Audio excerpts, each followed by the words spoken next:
Hello everyone, and welcome to my General Hospital official channel. I hope everyone is having a wonderful day. Before we begin, please hit the subscribe button and give this video a thumbs up. General Hospital spoilers for Monday, June 16th, reveal that Jason Morgan will reject Drew Cain's compromise, while Jocelyn Jacks plans to snoop on Professor Henry Hank Dalton's phone. Let's discuss what's coming up in Monday's exciting show. At the Quartermaine mansion, Martin Gray will have some legal advice for Tracy Quartermaine. Martin will insist there's a way they both could win, so he may pitch some sort of agreement between Tracy and Drew. Since Tracy was framed, Martin might urge her to find the real drugging culprit. That way, Tracy gets off the hook and Drew still gets justice. Of course, Drew already knows Portia Robinson and Nina Reeves set him up for a downfall using Jacinda, but he's keeping quiet about that news for now. As for Jocelyn, she'll talk to Vaughn about some information that could be on Professor Dalton's phone. If that info is indeed on there, Jocelyn will vow to get it. However, there'll be a lot at stake since Professor Dalton is sure to be suspicious if she gets caught. By the Metro Court pool, Carly Spencer and Jack Brennan will focus on their romance. After Carly suggests she should have done this a long time ago, Brennan will wonder what she means. Carly will have a surprise gift for Brennan, so she'll offer it up and touch his heart soon enough. Could it be a key to Carly's place or some other romantic gesture? At the PCPD, Anna Devane will lay down the law with Harrison Chase and Dante Falconeri. The two of you aren't going anywhere until you figure it out, Anna declares in Monday's JH preview video. Since this scene will be happening back in the lockup area, Anna may throw Dante and Chase in a jail cell until they can find a path to working together in peace. At GH, Drew's attempt to negotiate a solution for Willow Tate will head south quickly. Although Drew summoned Jason hoping he could take a proposal back to Michael Corinthos, things won't go according to plan. Until Willow sees it, there will be no compromise. Jason shouts in Monday's preview clip. It previously seemed like Drew might be willing to remove himself from the situation entirely and leave Port Charles, but that may not be the pitch Drew makes in the end. Regardless, General Hospital spoilers say Jason will still think Willow is under Drew's spell, so stay tuned for updates as the drama escalates. General Hospital spoilers report Alexis Davis is crumbling under intense scrutiny as Laura Collins and Marco Rios press her about the $10 million missing from the Cassadine estate. A secret tied to her desperate payments to Ava Jerome and Rick Lansing to protect Christina Corinthos Davis from jail time over tampering with Rick's breaks. With Laura's mayoral authority and Marco's discovery of a suspect shell company, despite Alexis' flimsy cover that she's handling it, the noose is tightening. Facing exposure, will Alexis turn to mob boss Sonny Corinthos for funds to replace the money and cover her tracks, knowing it risks unleashing his wrath on Rick and Ava? Could Sonny's retaliation turn deadly to shield his daughter? Laura and Marco's questions mount Laura's persistent inquiries, driven by her oversight of the Cassadine estate legal matters as they pertain to Ace Cassadine's trust, and Marco's digging into the estate's records, flagging the shell company as dubious, have Alexis cornered. Her attempts to deflect, claiming the investment is secure, are unraveling as Marco, possibly influenced by his father Jen Sidwell's shady ties, keeps probing. A tense confrontation at the law office could push her to the brink, especially with Molly Lansing Davis unaware of her mother's sacrifices. If Laura or Marco uncover the blackmail, will Alexis crack, or seek a risky lifeline to protect Christina? Turning to Sonny, at a cost desperate to replace the missing millions and silence Ava and Rick's extortion, Alexis might approach Sonny, leveraging their long history and his love for their daughter. Asking for funds to replenish the estate would mean admitting her cover-up, a move fraught with danger. Sonny's protective instincts could lead him to funnel money through a front, like a fake Cassadine deal, but Alexis knows he won't stop there, and that Marco would be all over such a transaction. His fury at Rick and Ava for threatening Christina could spark a lethal response, echoing his past vendettas. Will Alexis risk Sonny's deadly retaliation, or find another way to shield her daughter? Sonny's wrath targets Rick and Ava if Alexis enlists Sonny. His reaction to Rick and Ava's blackmail could be explosive. Rick, his hated half-brother, and Ava, already on thin ice over their custody truce for Avery Jerome Corinthos, might face Sonny's full force, potentially a staged accident or mob-style intimidation to silence them permanently. Can Alexis plead to Sonny save Christina without unleashing a deadly reckoning on Rick and Ava? Can she navigate the pressure without bloodshed? Stay tuned for more GH news and spoilers to find out. General Hospital spoilers spill. Portchuk is abuzz with excitement as Kelly Thibault, beloved for her role as Dr. Britt Westbourne, is confirmed to return to the hit Sudzer in July, stirring speculation about a dramatic twist on the horizon. Want more General Hospital news? Get updates on the latest General Hospital news straight to your inbox. Website your email. Subscribe. We use your personal data for interest-based advertising, as outlined in our privacy notice. Thibault, who last appeared in January 2023 when Britt was killed by Heather Weber, aka The Hook, announced her comeback on social media, teasing a wild ride without revealing her character's identity. Fans are left wondering, will Britt be resurrected? Or is Thibault taking on a new role? Britt's return is bound to shake things up, but fans should be properly prepared that this starlet may be back on set with an entirely new name and storyline on deck. A Britt resurrection or a new face? Thibault's cryptic TikTok post, where she expressed thrill at being back but dodged specifics, has fueled theories about Britt's fate. Executive producer Frank Valentini promised great twists and turns, hinting at a soap opera miracle. Perhaps Liesl Obrecht used her scientific prowess to save Britt, maybe via experimental means like cryonics. Alternatively, Thibault could debut as a fresh character, possibly a Cassadine twin, given the family's penchant for doppelgangers. The fans are split, with some clamoring for Britt and Jason Morgan to reunite, while others brace for a new face. Will Britt's return shake up the hospital and town, or is a stranger about to stir the pot? Spoilers leak impact on Port Charles's tensions. If Britt returns, her presence could ripple through the Corinthos and Courtemain clans. Her past romance with Jason, cut short by his death in 2021, might reignite, complicating his role in Michael Corinthos' custody fight and Sasha Gilmore Corbin's paternity drama. A resurrected Britt could also confront Heather, who did promise she would return, or reconnect with Brad Cooper, her former confidant who recently fled town but would certainly return if she did. If Thibault plays a new character, fans have speculated it could be electric to pair her with Jen Sidwell. Fans weigh hope versus skepticism. The fanbase is churning, with some social posts celebrating Thibault's return as the best GH news of 2025, while others question if Britt's death can be undone convincingly, given her on-screen demise in Liesl's arms. Thibault's Daytime Emmy win in 2022 for Britt fuels calls for her revival, but her 2024 comment, "I tried to come back," suggests past hurdles might temper expectations. Whether Britt rises or a new character emerges, Thibault's homecoming promises drama. General Hospital spoilers indicate that stalkers have taken center stage in many storylines within the land of Port Charles. Want more General Hospital news? Get updates on the latest General Hospital news straight to your inbox. Website your email. Subscribe. We use your personal data for interest-based advertising, as outlined in our privacy notice. While Natalia Ramirez has yet to worry about this, her portrayer Eva LaRue has already experienced this type of terror. Now a documentary is on the cusp of release that addresses the real-life nightmare LaRue and her daughter, Kaya Callahan, went through. A Truth Story. The name of the documentary that is slated to premiere on Paramount Plus in late 2025 is My Nightmare Stalker, the Eva LaRue story, and it is currently in production. It outlines the 12 years the actress and her daughter were stalked until the perpetrator was finally caught and sent to prison. LaRue stated, "This documentary shares a deeply painful time in my and my daughter's life, an experience shared by nearly 13.5 million stalking victims each year." She added, "Stalking is a global crisis, often involving violence and lasting psychological trauma. Yet many victims are denied justice due to weak laws, limited awareness, and the challenge of proving these crimes." She goes on to say, "I hope my story raises awareness and helps drive meaningful change in how authorities protect victims and pursue justice." How it began. How it ended. LaRue was a teenage beauty queen who modeled and eventually landed in soap operas when she scored the Dr. Maria Santos role on All My Children.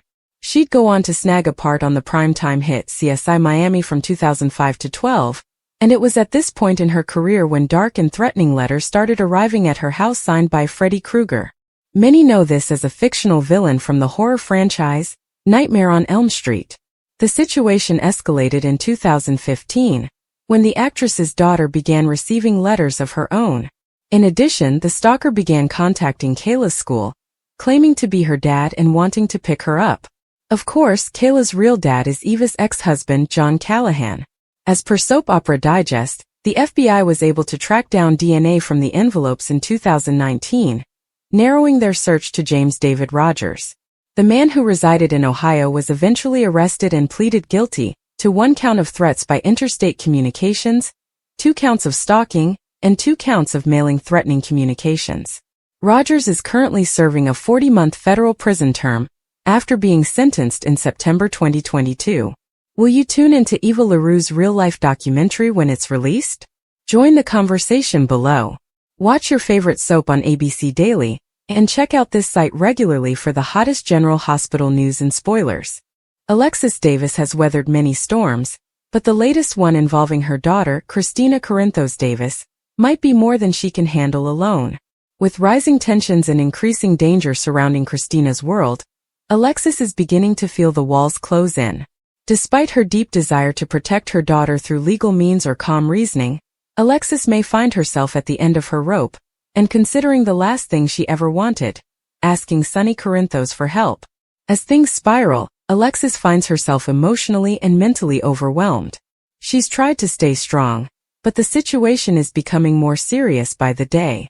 Christina's connection to the mysterious surrogacy project, and her potential entanglement with dangerous people, have ignited fear in Alexis like never before. Though she has often tried to handle her family's crises with logic and poise, Alexis now realizes that this problem might require someone with more influence and firepower than she can provide.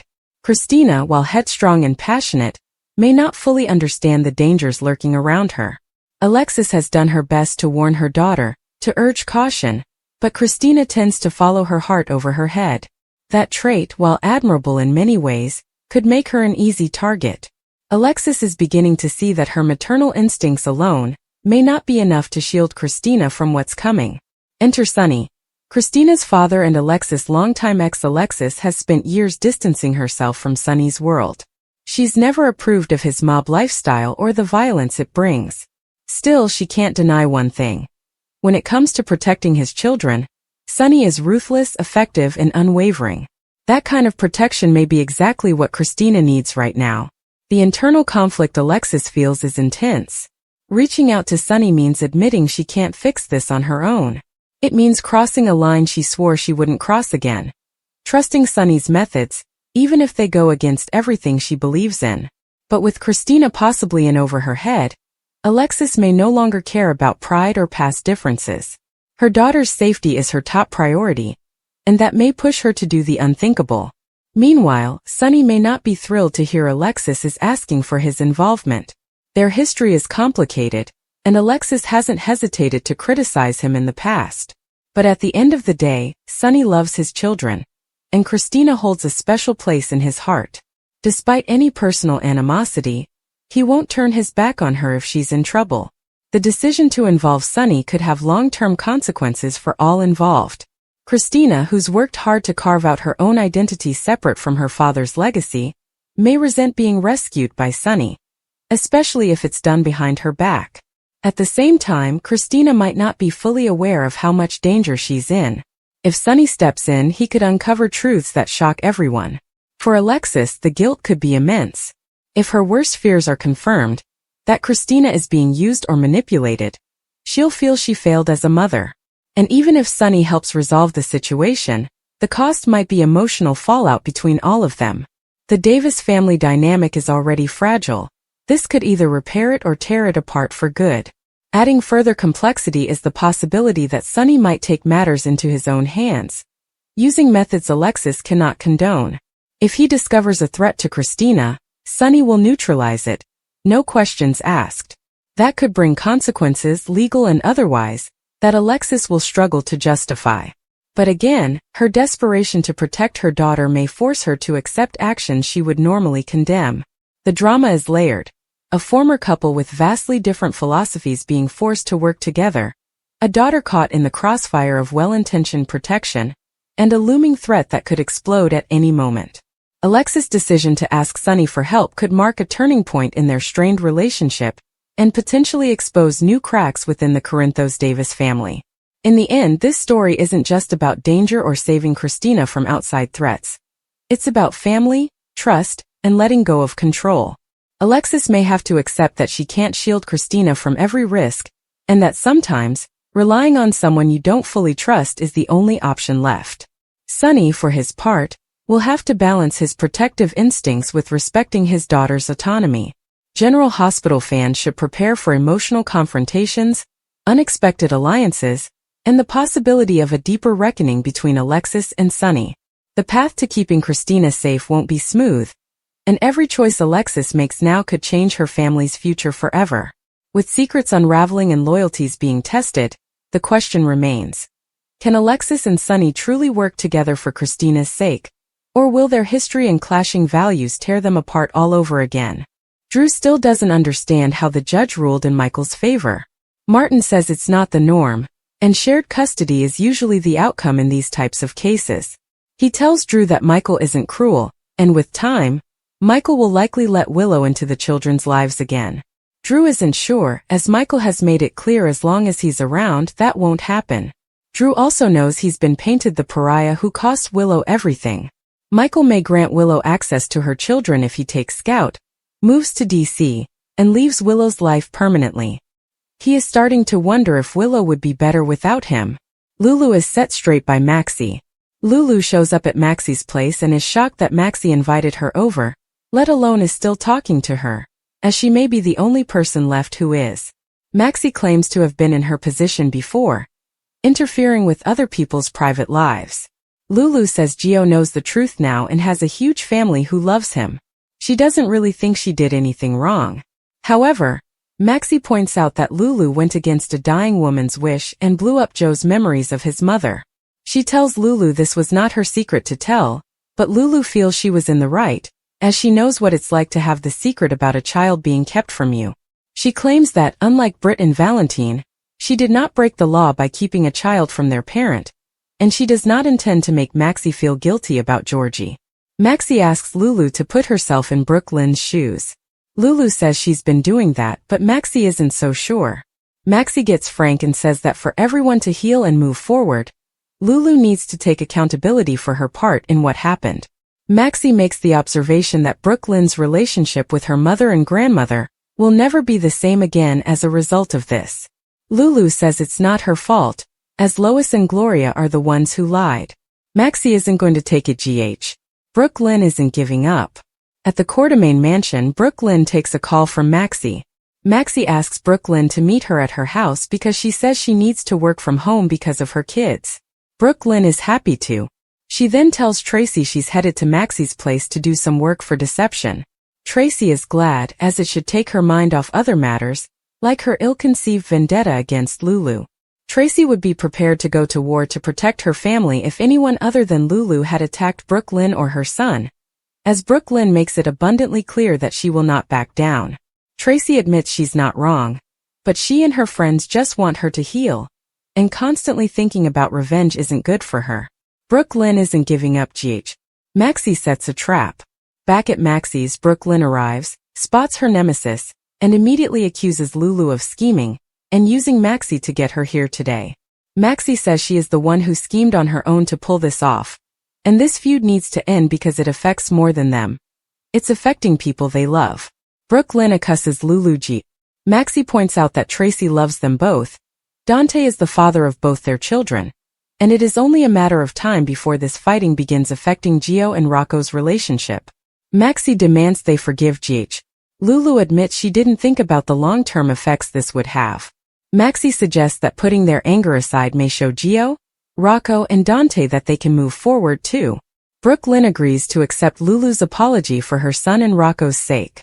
Lulu scoffs that she's not apologizing to her, and the only person she owes an apology to is Gio. She says she isn't sorry for what she did to Brooke Lynn and she never will be. Lulu isn't apologizing G. Marco and his mother meet. At Alexis' office, the lawyer sits in with Marco when he has a complicated matter involving his family. Natalia arrives and wonders why she's been summoned. Marco wants to discuss her arrest. Natalia notes that she could have used his help yesterday, but Marco only got her message this morning. Alexis gives Natalia advice G. Natalia says the DA has offered her a deal, which Alexis advises against taking without counsel. Marco wants to help her, and Natalie says Sidwell can't know any of this. They sit down and Natalia says this isn't her first DUI, so this one will carry a heavy sentence. The deal is for her to turn over everything she knows about Sonny. Marco needs answers. Alexis has to recuse herself as Sonny is Christina's father. Marco apologizes to Alexis as he had no idea this had to do with Sonny. Once alone, Natalia fills Marco in that the DA wants her to turn in information via a drive-through safety box today. He tells her not to do that until he meets with the DA. Natalia falsely claims that Sonny does not know about any of this when he inquires about it. Marco knows the two of them have a bad history, but he would never see her hurt, and her life is in danger. Sonny, Natalia insists, would never harm her. Tracy has a task for Alexis. Alexis stops by to see Tracy at the mansion and is not sure why she asked her over. Tracy says that as Scout's grandmother, Alexis has rights in the state of New York, so she needs to sue Drew for custody of the girl. Despite Drew's love for his daughter and Sam's trust in Drew as a parent, Alexis admits that she has considered it. She says that Scout's life has already been thrown off balance, and she doesn't want to add more chaos. Alexis reminds Tracy that if Willow and Drew leave for DC, they'll take Scout, which also disrupts the girl's life. She tells Tracy to find a new way to get back at Drew without using her granddaughter. As Alexis Davis wrestles with the decision to turn to Sonny Corinthos for help, she finds herself caught between two versions of herself: the accomplished attorney and strong-willed woman who prides herself on independence, and the deeply protective mother who would do anything to safeguard her child. That inner turmoil continues to build as she reflects on the moments that led her here. From Christina's surrogacy choice to the secrets Alexis fears are still being kept from her. The surrogacy arrangement that initially seemed empowering has now begun to unravel with questionable motives, blurred ethical boundaries, and shadowy players behind the scenes. Alexis suspects there's more to this than just a heartfelt decision to help Molly and TJ. Her instincts tell her that Christina may have gotten in too deep, and the growing secrecy around the arrangement makes Alexis feel like she's watching a slow-motion train wreck she can't stop. What's more, Alexis worries that her relationship with Christina, never the easiest, is now strained further by their different outlooks. Christina, ever stubborn and determined, doesn't appreciate being managed by her mother. She sees Alexis' concerns as judgment or interference. But Alexis is desperate to get through to her daughter, to warn her that there are dangers she may not yet see. Complicating matters further is the presence of Blaze, Christina's partner, in her life. While Alexis has no personal issue with Blaze, she fears that Christina is emotionally vulnerable, and perhaps using her relationship to feel secure and validated, while facing the complex emotions of being a surrogate. Alexis doesn't doubt Christina's heart. She just fears her head isn't fully in the game. Meanwhile, Molly and TJ have their own growing doubts. They can sense something is off but don't know how to talk to Christina about it, without risking a major falling out. The tension between the sisters is palpable. Alexis feels this too, and she knows that any misstep could cause permanent cracks in the Davis family foundation. With pressure mounting from every angle, Alexis reaches a breaking point. She begins to realize that her normal tactics, reasoning, confrontation, or even legal maneuvering, simply won't be enough this time. This isn't a courtroom. This is a family crisis, and the rules are different. The only person she knows who can effectively pull strings, intimidate potential threats, and uncover hidden players without delay is Sonny.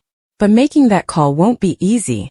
Alexis knows what it means, putting her daughter in the orbit of Sonny's world once again. For years, she fought to keep Christina away from the violence and moral ambiguity that follow Sonny. Calling him now would mean admitting she can't control this situation and that Sonny, with all his flaws, might be the only one capable of helping. When she finally dials his number, it's not with confidence, it's with desperation. Sonny, ever calm on the surface but sharp underneath, knows immediately that something's wrong. Alexis rarely calls unless it's important. Her voice cracks slightly as she fills him in, glossing over the details she can't quite articulate. But Sonny hears what she's not saying. She's scared. He listens without judgment, then makes a promise that surprises her. He won't act impulsively. He won't throw his weight around, not unless it's absolutely necessary. But he will quietly start looking into things, making a few phone calls, having some people watched. His tone is protective, firm, and quietly reassuring. He doesn't need Alexis to trust him fully. He just needs her to let him handle it. For the first time in a long while, Alexis feels a flicker of relief. Maybe she was right to reach out. Maybe this time trusting Sunny won't lead to disaster. Still, she can't help but worry about what happens next. What Sunny might uncover, and how Christina will react when she learns her parents are working together behind her back. In the days that follow, Sunny keeps his word. He begins discreetly digging around, asking questions about the surrogacy and those connected to the clinic or private arrangements that may have facilitated it. He learns enough to confirm what Alexis suspected. There are gaps in the story, inconsistencies in the paperwork, and signs of manipulation. Someone may be using Christina, whether emotionally, financially, or worse. Sunny's next steps will depend on how far the threat goes. If it's legal manipulation, he'll bring in Diane. If it's something darker, he'll take matters into his own hands. Either way, he's preparing to act, and Christina, whether she knows it or not, is about to have every aspect of her life scrutinized. Back at home, Alexis struggles with guilt. She hasn't told Christina about involving Sunny, and part of her dreads the fallout if and when her daughter finds out. But her maternal instinct tells her she's done the right thing, that sometimes saving your child means risking their anger. This storyline is quickly evolving into one of the most emotionally complex arcs on General Hospital. At its core, it's not just about danger. It's about identity, powerlessness, and love. It's about a mother's need to protect her child, even when that child doesn't want protection. It's about two co-parents with a volatile history trying to do right by their daughter, despite their past. As the plot thickens, GH fans can expect more secrets to come to light. Will Christina forgive her parents for interfering? Will Alexis and Sunny's temporary alliance spark old feelings, or old resentments? And what happens if the danger they feared turns out to be even worse than they imagined? One thing is clear. In Port Charles, nothing stays buried for long. And when Alexis Davis turns to Sunny Corinthos for help, you can be sure that what follows will be intense, emotional, and game-changing. Tracy gets told off GH. Tracy lets the idea go, and then rants about how Drew framed her for drugging him with ketamine. She inquires of Alexis regarding the options available. Alexis says if that is true and she is innocent, the only way this case will move forward is with Drew's testimony and cooperation. She suggests she apologize, beg, and grovel to Drew, as her fate is in Drew's hands. Sunny fixes a problem. Sunny meets with Jason in his restaurant office, and they briefly discuss Willow and Michael's case, and that Willow fell apart. Sunny hopes she gets the help she needs, and whatever happens with Willow and Michael, they both know who is to blame. Moving on, Sunny brings up Natalia, who is becoming a real problem for him. Sunny informs him of what has transpired between Natalia and Turner, and that he is unable to permit Natalia to enter into a deal with the acting DA, because doing so would result in a significant financial investigation into him. He calls her a liability, but she's been a good friend to him, and she lied on the stand at Ava's trial to protect Christina. He doesn't trust her completely, so Jason asks how he cuts his losses, protects himself, and not hurts Natalia. Sunny has a problem, GH. Later, Sunny has Natalia brought to see him, assuring her nobody followed the car he sent for her. Sunny is pleased to learn that she has stated once more that she and he are involved in this, as he may have a way out. He offers to set her up with a new life and identity in Belize. Even though she doesn't really have a relationship with her children, she says she can't imagine cutting them off. Sunny says she'd be sacrificing her life now for a better one. He says he will give her a wonderful new life, and it might be the only way to fix both of their issues. Anna inquires about Turner's pursuits. In her office, Anna speaks with Molly about Natalia's arrest, and Turner taking the case after Molly had to recuse herself. Molly didn't even know Turner took it over, and assumed it would have gone to another ADA. Anna wonders what made Turner interested in this case. Molly says ever since she stepped in for Robert that Turner has been cherry-picking high-profile cases, but this is just a DUI. Anna has questions, GH. Dante and Chase have issues. In the station, Dante shows up for work and tells Chase they should keep their talk focused on work. Because the case Chase is working on is solely his, he claims they don't have much to talk about. Turner wants him to report only to her. He assumes she doesn't want Dante involved over a conflict of interest, which he doesn't know about yet, but could be his father. Dante decides to see Anna, who hasn't heard about this case yet, because he won't stand for this. Chase and Dante have problems. Dante heads to Anna's office to discuss Chase and his case. He runs into Molly, who is on her way out. Molly tells him to call her if he needs to talk as they embrace. Anna inquires about Dante's needs. Dante says his so-called partner is on a case he can't be involved in. Anna just found out the details and she can't do anything about it. Dante asserts that he has a hunch Chase told him the truth. Anna thinks he usually does, but Dante doesn't know anymore. He apologizes as this is a family issue, and he shouldn't have brought it to work. Anna thinks it's too late for that, and she can't help but think this is about what happened at the nurses' ball. Dante admits his life has been turned upside down, and he now has a 22-year-old son he knew nothing about. Dante talks to Anna at JH. As they talk, Dante feels Anna is taking Chase and Brooke Lynn's side. Anna isn't, but she has empathy for Brooke Lynn as she kept the truth about Robin from Robert. She tells Dante that he has a right to be angry and feel betrayed, but he wasn't in Brooke Lynn's shoes, and it's never an easy situation as a mother. She got lucky as Robert and Robin forgave her. She tells him that Robert focused on the relationship he and Robin had, not the past he missed, and what he couldn't change. Dante isn't sure he can swing that. Anna says that whatever he does, he must keep things professional with his partner. Dante fumes. Dante returns to the station room. He tells Chase he is right, and he's not on this case. Dante gets riled up, and Chase asks Dante to calm down. Dante yells at him not to tell him what to do, as he knew he had a son and didn't tell him. Chase was just doing what his wife wanted. Dante says Chase should have manned up and ordered Brooke Lynn to tell him the truth. Chase yells that he doesn't give his wife orders, and it wasn't his secret to tell. Anna finally appears to break up their argument, realizing clearly that some changes are going to have to be made. Molly has some advice. Back at Alexis' office, Molly shows up to see her mom, but Marco says she stepped out. Molly introduces herself, and he says he was about to call her to discuss Natalia Ramirez's case. She says she can't help him as the acting DA Turner took over that case. He inquires whether she has any tips for dealing with her. She tells him that Turner is fair but hard, that she wants to be a politician, and that she usually gets what she wants. Molly meets Marco again. Drew's next big move. Jason meets with Drew at his office. Drew needs Jason's help, and it's about Michael. He is aware that Michael won't even listen to him and wants to fix things for everyone. He asks Jason to take a proposal to Michael for him.